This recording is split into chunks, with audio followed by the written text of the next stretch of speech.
All right, Coach. Thank you for joining. We're going to start with Cameron Cox with 12 News, followed by Nick King.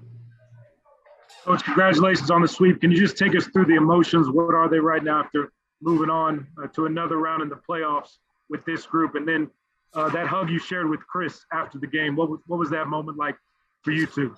Well, I think it's the emotions are, happy, grateful, tired, relieved, and it's one of those moments for me that, quite frankly, I never thought I'd have a chance to experience. And so for me, I just have a level of gratitude that I can't even explain. That's the deal. And then with Chris and I, it was, for me to coach him my first year, and then he went on to a different team, for us to be together again and be in that moment and know that we can accomplish more is pretty cool. At the same time, I wanted to take a second to just, feel that for a second with him and Book. Chris has meant so much to my career. He's meant so much to my life. I've shared it with a few people, but at the darkest moment of my life, Chris was right there. And, one of the highlights of my career, he's right there. And so I'm just grateful to God for him and all of our guys. And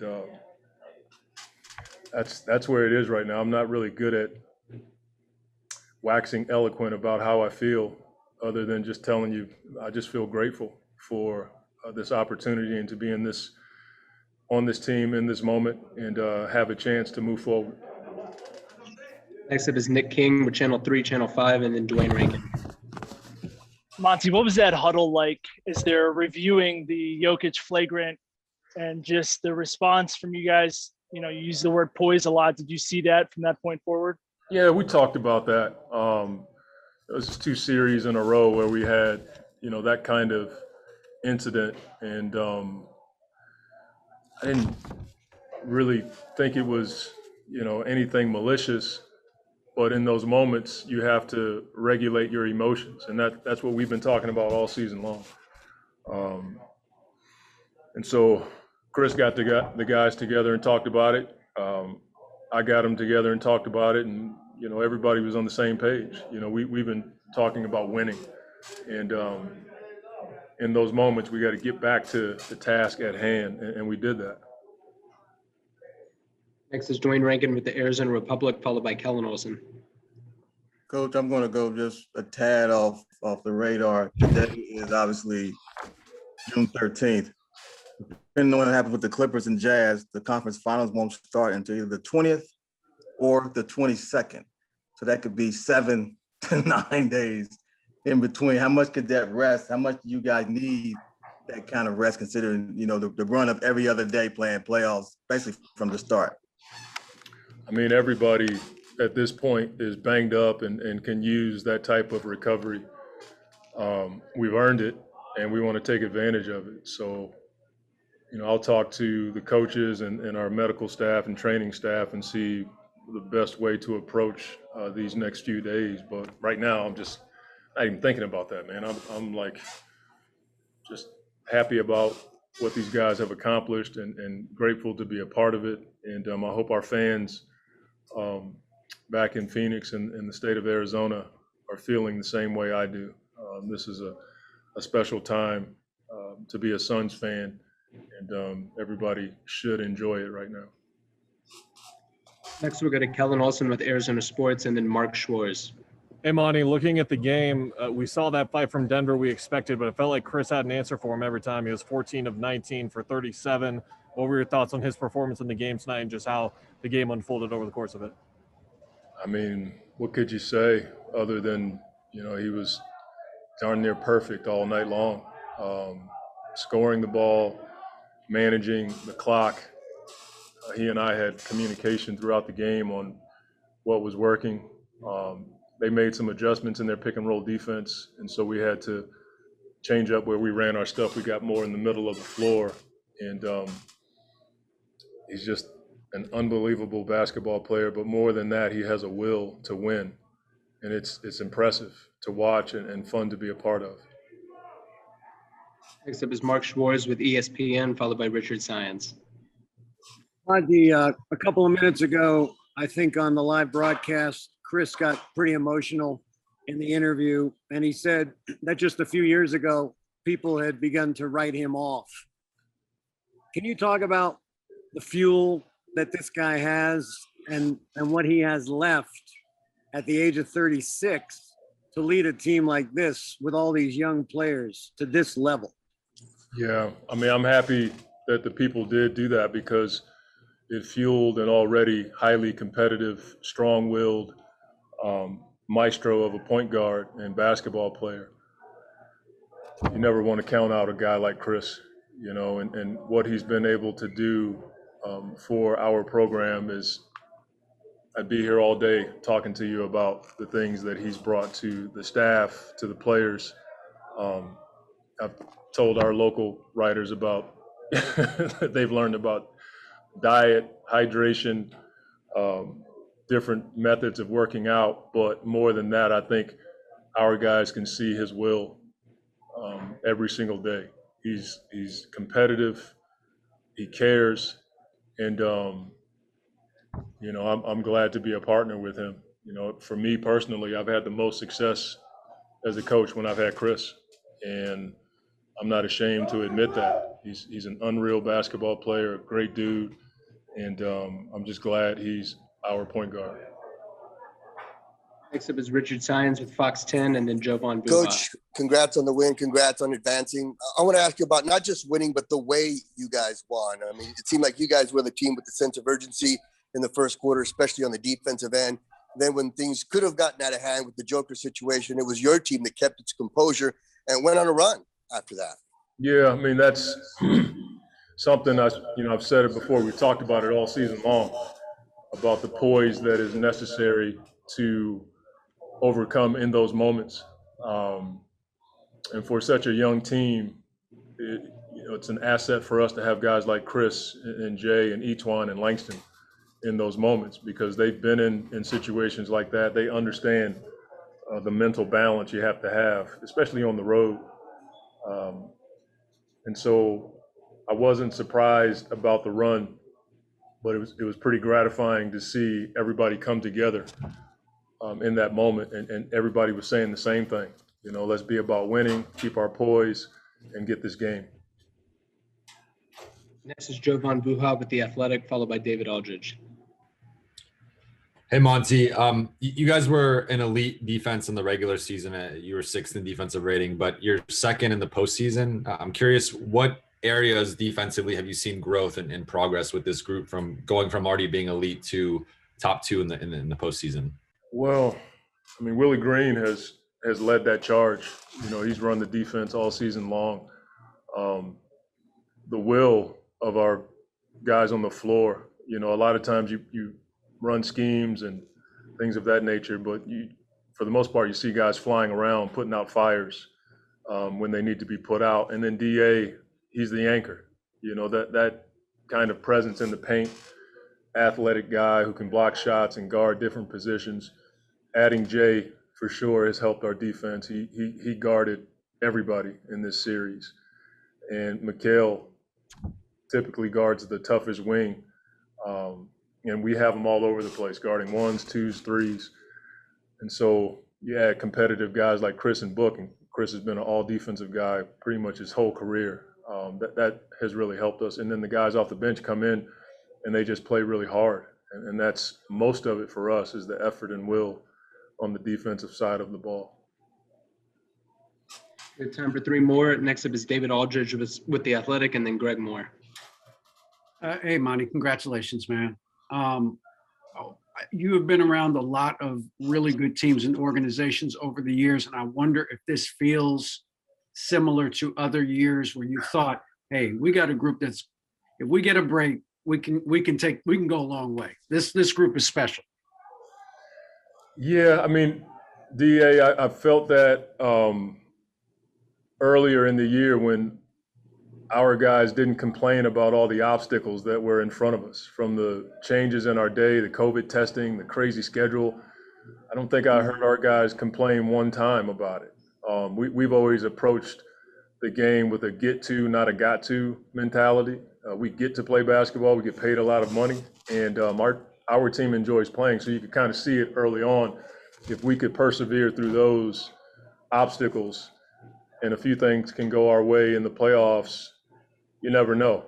And again, DA, the competitive will of our players, Book, Chris and Jay, I mean, those guys, they don't want to lose anything. I mean, the arguments that we all have on the bench are legendary, but it's all in an effort to win games. And so, I don't want to get too far ahead of myself or get happy on the farm, but you could see a perseverance about our team this season when I didn't see guys complaining about the things that they could have complained about. Final two questions are going to be Greg Moore with the Arizona Republic and Gerald Brugge. Coach, congratulations on the wins. Greg Moore, Arizona Republic. We've been talking all year long about poise, especially through the playoffs. What's the key to doing it? Well, I think what people misunderstand is, we want everybody to just be passive in those moments, and that's not the deal. We're not wanting our guys to be choir boys because we're not singing. So you have to keep your edge, but you have to also understand the moment. And I think the key for us is recognizing when we need the poise, but then rallying around each other in case one guy is a little off with his mental capacity. That's what happened tonight. Chris got the guys together. Jay was talking. Etwan and Langston were doing the same thing, and probably a few other guys. I think the connection of our team helped us and has helped us in those moments this year when, quite frankly, we all lose it at times. Final question is Gerald Brugge with Fansided. Hey, Coach. Devin Booker in that closeout game last series put up 47, drops another 34 tonight. I know a lot of people have been waiting to see what he would do in his first playoff series. Just what can you say about what he's doing in his first playoff series of his, and especially in these closeout games? He's not afraid of the moment. That's the deal. I've been around a lot of players, and a lot of guys talk about what they may do on the stage or hoping that they get there. I've watched him for 2 years work his tail off so he can be ready for these moments and this stage. And so he's fearless. And sometimes that fearlessness drives me nuts. But for the most part, his fearlessness helps us on the big stage, and it has throughout these playoffs. So I'm not surprised. I don't take it for granted, but I've watched him work, and I've watched his focus, and he and I have talked about this pretty much for 2 years. We didn't know it'd be this soon, but this was a part of our conversations when he and I talked about, getting to this point and having a chance to move on. We're going to start off with Richard Syons with Fox 10 and then Cameron Cox. Devin, congrats on the win. Congrats on advancing. After that run in the bubble, Monty Williams, looked at you and said, you've been through a lot, and you have been through a lot. Suns fans have been through a lot with you. What's it like to finally get to this stage with the franchise that drafted you and the fans that have been with you since day one? Yeah, I mean, it's a feeling that's, kind of hard to put to words. You always reflect, after a game like this, or after you close this series out, you sit back and reflect a little bit and think about what you just talked about, what we've been through as an organization and as a team. And even the short time that Monty's been here, just, watching the culture develop and watching, players get better every day and people put their hard hats on and come in and work every day. So, it's a beautiful sight to see hard work pay off. Next up is Cameron Cox with 12 News and then Dwayne Rankin. But what were the emotions after the game with the guys in the locker room, knowing you guys were able to advance in this series? We were hyped, man. Chris was saying before the game, he ain't never swept somebody. He ain't never beat anybody 4-0. And I don't know when the last time the Suns have been to the Western Conference Finals, but, tonight is one of them nights that, we celebrate in-house, and then, we wake up tomorrow and, we're on to either Clippers or Utah, just paying attention to those games. Next up is Dwayne Rankin with the Arizona Republic, and then Mark Schwartz. Well, Devin, the last time was 2010, which was the last time the Suns made the playoffs. So Western Conference Finals. Yeah, Western Conference Finals, the last time. Yeah, played the Lakers, played Kobe, and the Lakers. Wanted to ask you though, just about you approaching Jokic. Was that a situation? Hey, look, I didn't like what I saw right there, and I got to stand up for my guy. Yeah, that's all I said. Just what are you doing? I mean, I think it was just an emotional play. I don't think he meant harm by it after, but just a frustration foul. But it was tough just defending my teammate. That was it. But I seen him go up to Cam after and apologize. And I've played against the Joker multiple times. I know he's not a malicious player. Next is Mark Schwartz with ESPN, and then Kellen Olsen. Book, two-part question about Chris. First of all, what has he meant to you as a player and as a person? And secondly, how did he put his stamp on this series and bring you home in a sweep? I mean, it's hard, to just narrow it down on, how he's helped me. You can go on the court, off the court, but, what most comes to my mind at first is just, how he carries himself as, a true veteran in this league and a true professional. I said it after last game, just, his approach to the game, the way he trains, the way he takes care of his body, his diet, his sleep regimen. So, there's many things, there's many bits and pieces that, he'll come to me and talk about a lot, but, I just sit back and observe him at the same time and learn that way, So I'm not the only person that will be saying this. I'm sure you can ask anybody on this team, how has Chris, developed your game? And, everybody's going to have a lengthy answer because he cares about each and every individual. And, he'll let you know when he sees something that can better you. We're going to have Chris Paul available in the locker room. Next up is going to be Kellen Olsen with Arizona Sports, followed by Nick King. Hey, Book, saw you were able to celebrate with your family here at the game and Chris's as well. I believe Chris gave your dad a big hug after, too. Just what was it like to have your family here for this moment? Yeah, man, it's unbelievable feeling. That I always tell people that's my why. That's the reason I play the game. And to see the excitement on my sister's face, see the excitement on my mother's face and my brother, So, we've been through a lot as a family, and, they love to watch me succeed. And, anytime I can put a smile on their face, there's no feeling like it for real. So, that's what keeps me going. Next is Nick King with Channel 3, Channel 5, and then Gina Mizell. Devin, you also had a moment with Monty right before you left the court. What was that couple of seconds like for you? He had a pretty big smile on his face, which we don't often see. Yeah, like I said, it's the time that, we celebrate, man. We put a lot of work in, and I think, as a group, as a unit, from top to bottom, coaching staff to trainers to the doctors, everybody, this is the time to celebrate what we did. But, we wake up tomorrow and we're on to the next goal. Next is Gina Mizell with Suns.com, and then Joven Buha. Hey, Book, I know you guys expected Denver to keep fighting in the series, and especially once Jokic went out of the game. But just what was the key tonight to withstanding every time they kind of made a push? You guys never let it, get too tight, or just always seem to have an answer. I mean, we've been there before. We prepared ourselves, for those moments. I recall it, before every game, you hear us come together as a team and say they're going to go on a run at some point. That's when we stick together even more. That's when we bring it together even more. That's when we communicate even more. And that was the name of the game. They came back, they gave us their best shot in the fourth, and, we just kept playing through, kept fighting, relied on our defense. We understand that, we can score. We can score, with the best of them in very different types of ways. And, You know, we punish teams for different coverages, but, you know, what we have to rely on is our defense. And, you know, that when we lock in, that's where it's at. Next up is Joven Buha with The Athletic, followed by Kent Somers. Hey, Book, you just mentioned the defense, and you guys were 6th in defensive rating in the regular season. You've jumped up to 2nd in the postseason. I'm curious where you've seen the biggest growth or progress as a group defensively in the playoffs.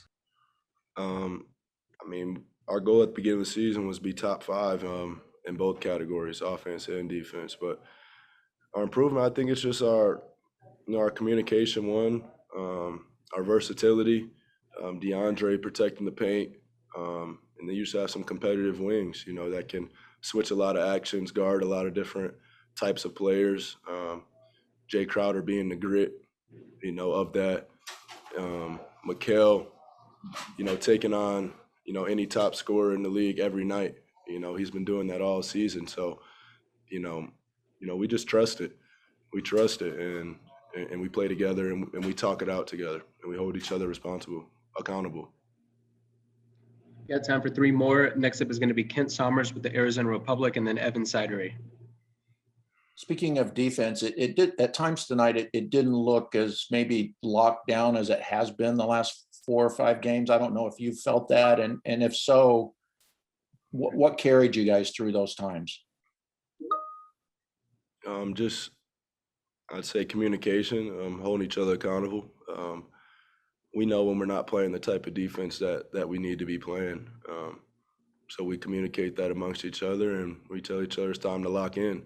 And that's what we do. But, you know, we've seen a kind of a different style of offense, you know, once Jokic went out, and having JaVale, you know, picking and rolling to the rim. So the other 3 games, our whole defense was honestly to cut the head off the snake and guard Jokic. So once he was out, you know, I think it opened up a lot of opportunities for them. Final 2 questions are going to be Evan Sidery with Forbes and Dwayne Rankin. Book, just over 2 years ago now, Monty was hired as the head coach. Did you ever expect to be in this position so quickly on the cusp of potentially an NBA Finals berth if you make it through the next round? I didn't not expect it, you know, to be honest. You know, I'd never go into the season saying we can't make it there, or we can't do it. You know, we have the culture here. We have the talent in the locker room, especially with the additions that we made this offseason too. You know, I think that's where we're supposed to be. We wanted to finish the regular season with the best record in the league. We fell a little short of that. So we just keep playing through. And we have other goals in mind, you know, that we're trying to get to. Final question is going to be Dwayne Rankin with the Arizona Republic. Devin, before the playoffs started, Jay Crowder was saying that he was glad that you were about to start playing meaningful basketball. What's it been like playing meaningful basketball that's got you to the Western Conference Finals? Feels great. I mean, it's hard to put it in words, but, you know, this is what I've trained for. This is what I've prepared for. You know, I don't work out in the summer, you know, thinking that, you know, my season's going to be over after 82 games. You know, so I put myself in a mental space where, you know, every shot counts. You know, I try to vision, you know, the physicality, even when I'm out there by myself, you know, so every time I train, every time I work out, you know, I'm thinking postseason, or I'm thinking these types of games right here. Hi, Jay. Thanks for joining us. We're going to start with Dwayne Rankin from the Arizona Republic, followed by Cam Cox. Okay. Jay, congratulations on getting to the Western Conference Finals after you already been to the Eastern Conference Finals the year before. Just wanted to ask about seeing Chris Paul and him doing what he does, but going to an even higher level in this game tonight. Closeout game, you can definitely feel the intensity of the game, and you can tell our intensity as a group. But he definitely led us in that aspect of just being able to play within a lot of. It's a closeout game, so it's a lot of emotions, a lot of guys who want it. So he just did a good job of calming us down when we got a little sped up a little bit, and I think he managed the game, the entirety of the game. So he did what Chris Paul does, and that's point guard, whatever you want to call him. He controlled the game, the entire game. Next up is Cam Cox from 12 News, followed by Greg Moore. Hey, Jay, congratulations on the series sweep. Can you just speak to what this team has been able to accomplish, especially in this series, to move on? I mean, how impressive, you've been on a lot of teams, championship teams before, just how impressive is what this team is doing right now? I mean, it's very impressive how locked in we are as a unit. I mean, all 5 guys on the court are on the same page at all times, and I think that's key. We have great leadership. We have great coaching who's putting us in position to succeed right now. And I think guys are doing a good job of just doing their work early, studying what they need to study, and come out being prepared each and every game. And that's all you can ask from especially our young guys who this is their first time being in the playoffs. So I definitely feel like we're connected as a group, and it shows, especially when the game gets tight. We have full faith in one another to make the right play. I mean, I think we're just playing the right way and playing free, playing for one another. Next up is Greg Moore from the Arizona Republic, followed by Joven Buha. Hey Jay, what's up, man? Congratulations on the win. Thank you. Listen, you were in the middle of that scrum with Jokic, and we've been talking all season long about poise, especially with the Lakers series and all. I'm trying to figure out what it feels like to be in a moment that's that intense, and you're trying to actually keep things cool without escalating things. Tell me about what that feels like to be in that scrum. I mean, it's basketball. You have little scrums when you grow up a little bit. It's just not on the stage of the NBA. So just emotions running high. I mean, I'm sure no one was trying to do anything intentional. Just emotions got the best of us. I mean, I think I just came in trying to just diffuse the situation a little bit, because I know I have the utmost respect for Joker, and I think Book was just protecting Cam. I didn't see the play, so it caught me off guard. When I saw the scrum, I just ran late trying to protect my teammates, and that's all. But that's what you expect out of the playoffs. It's just a lot of emotions from both sides of the ball, and you just try to manage that as best possible and have your teammates back. Next up is Joven Buha with the Athletic, followed by Tim Reynolds.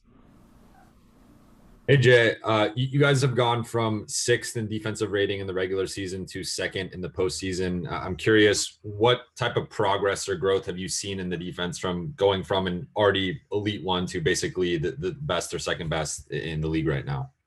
Yeah, I think we just came into the postseason and we just tightened up our screws a little bit with the stuff that we've been doing all year long.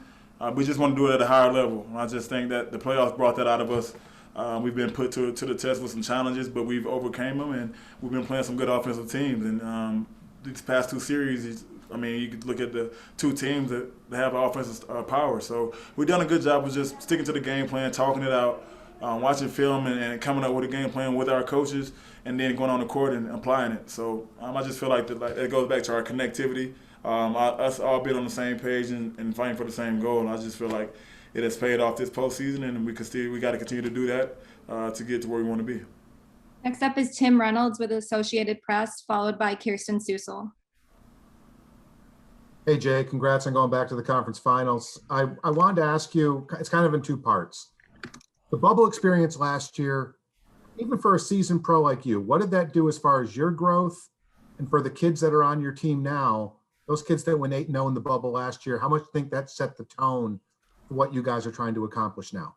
I mean, I think that helped, for sure. That helped a lot. The bubble, I mean, mentally it was a challenge for me. It wasn't so much of the game of basketball. It was just the mental part of being away from family, being in a restricted area for myself, 96 days. I spent 96 days in there playing the last final game.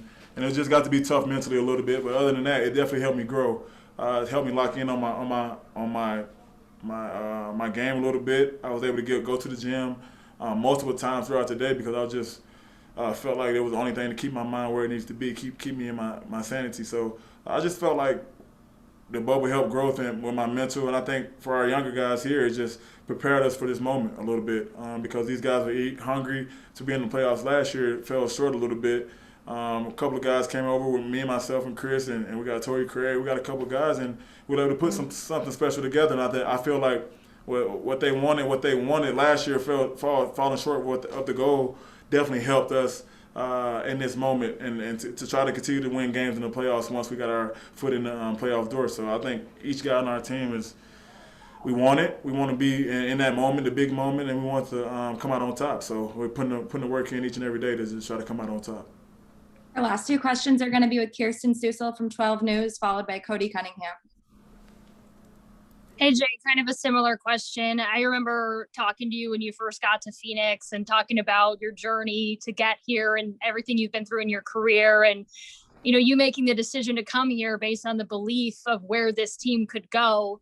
And now you guys are making the run in the postseason. What's this ride been like for you?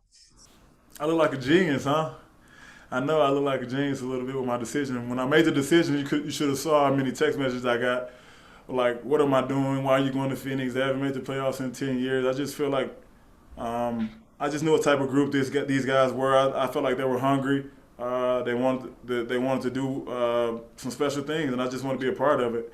And I honestly feel like it's all coming together for not only myself, but for our team and for our organization, because everybody on the same page. We're all fighting for the same goal. I mean, you got a lot of selfish guys on our team, and you see how we play each and every night. We play for one another, and it's definitely beneficial for us to win games, especially in the postseason. So the bubble, I think I'm happy it happened, obviously, especially for this group to just have some type of taste of success leading up into this year. So to keep us going, I feel like it's going to be beneficial for us to just stay together and be collective, locked in, and taking one game at a time.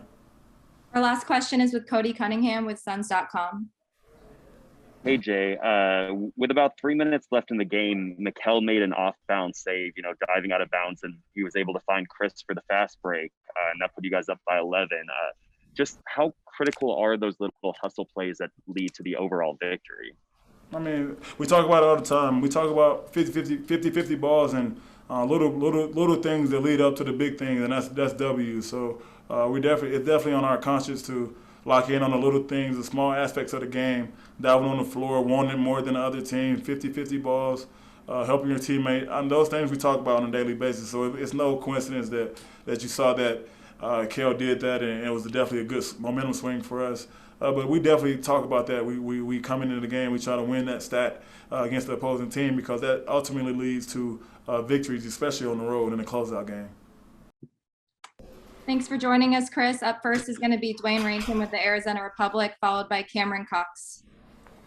Chris, congratulations on making it to the Western Conference Finals, and just wanted to ask about your performance and how good it was feeling, and then afterwards sharing so many hugs and emotions with all your teammates, Coach Malone, family, the whole bit. Just maybe summarize the whole night for you. Yeah, I ain't really had a chance to process it yet. It's a lot of people on that team that I'm close to. Mike Malone is one of my favorite people in the world. Ryan Bowen, assistant coach for them, was a teammate of mine in New Orleans, and to have my family here, always means a lot. Next up is Cam Cox with 12 News, followed by Greg Moore. Hey, Chris, what was that moment like with Monty after the game? He talked about kind of enjoying kind of the end of the game with you when he wrapped his arm around you. Just what was that like to share that with him after kind of everything you guys have been through? It's been a long road for you to get to this point. Man, it's emotional.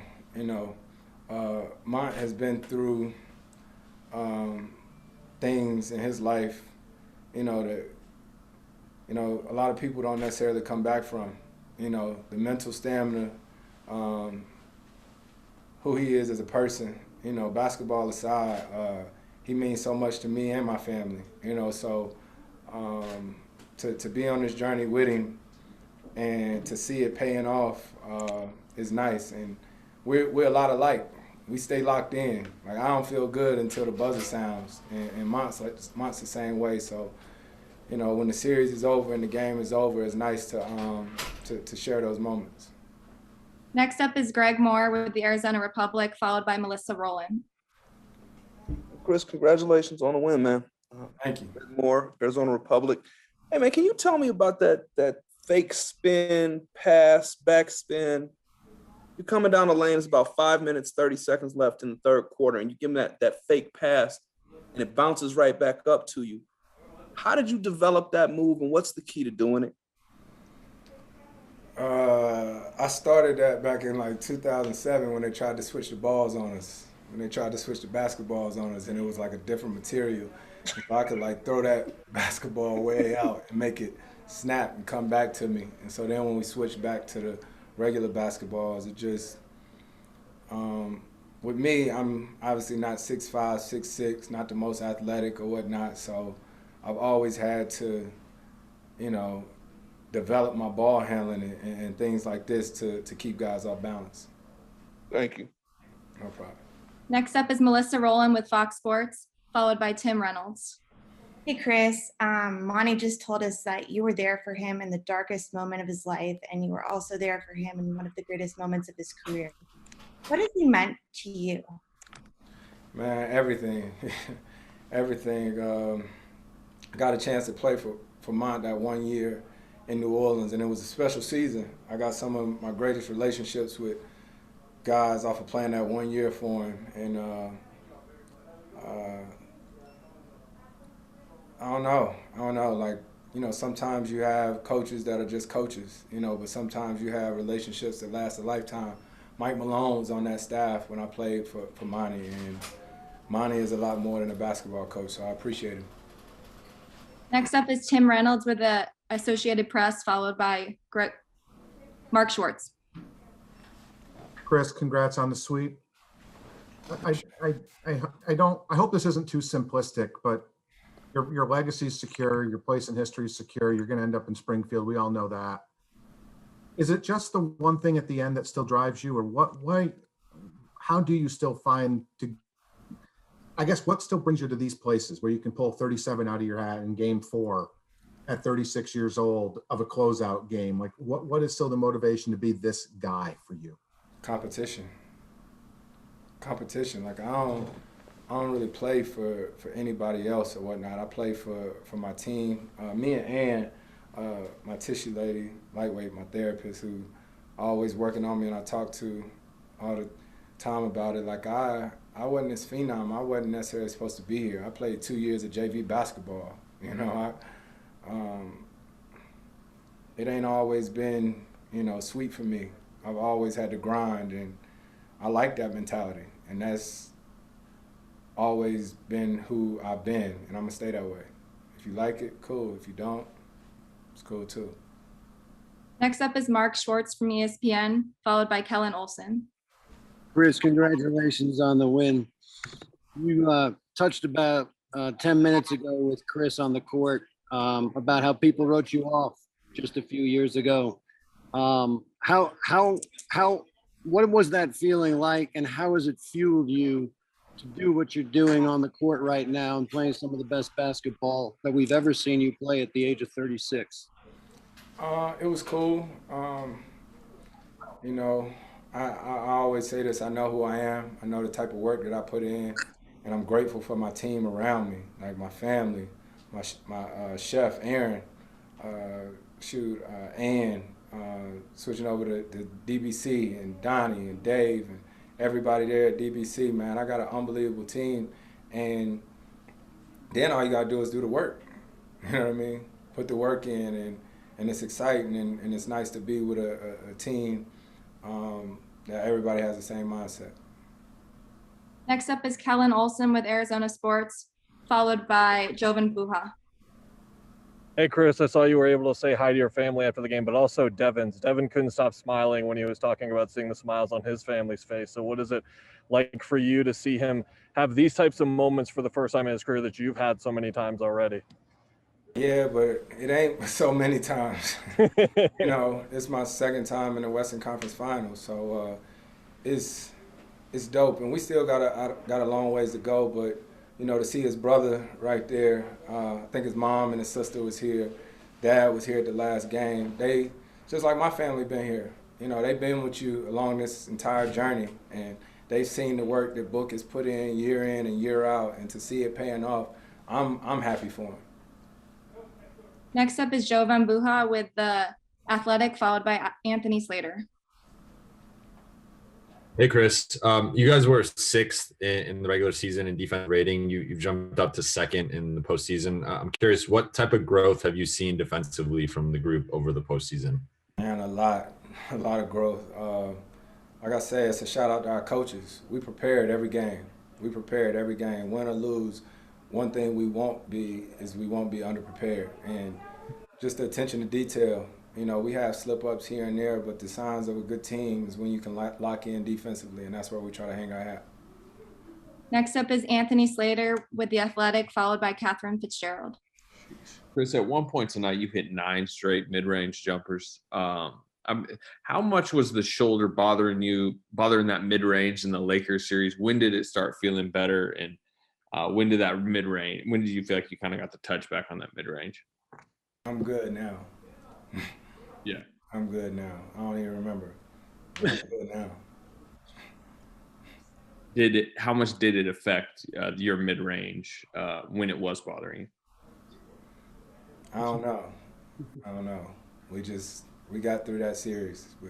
We good now. Next up is Catherine Fitzgerald with the Arizona Republic, followed by Richard Sands. Chris, you've touched on so many different emotional levels to tonight with the sweep, getting back to the conference finals, Monty, Book, your relationships there. Is there one emotion that stands out to you the most, or how do you process kind of all those different storylines happening? I don't know. You just try to stay in the moment. My teammates would tell you it was 18 seconds on the clock. I was still on their ass. You know what I mean? And that's just the way I am. Monty always talks about playoff games and the heartbreaks that you can have, and I've been a part of those heartbreaks, right? So, I'm not comfortable until the clock says zero on it.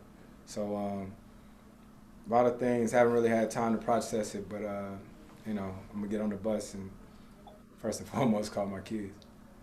Our last question of the night is going to be with Richard Sands with 12 News. I like that. That could be a 12. Yeah, Chris, congrats on your first ever sweep. Devin talked about, how big you've been for him and how much you and Monty have meant to him. How about him to you? How big has he been in this run, getting you back to the Western Conference Finals? How nice has it been for you to kind of get him on this stage and let the rest of the nation see what we have already known here in Phoenix for a while, that Devin Booker is a special talent? I say it all the time, man. If I don't know nothing else, I know basketball. So when I saw that Phoenix was an opportunity to come play here, I knew what we'd be capable of because I know Book and I know how he competes and the energy that he plays with. It's just dope to see everything that's come together since, the trade happened. The day after I got traded, we was in the gym working together. And I think that says a lot about why we are where we are right now. It's trust.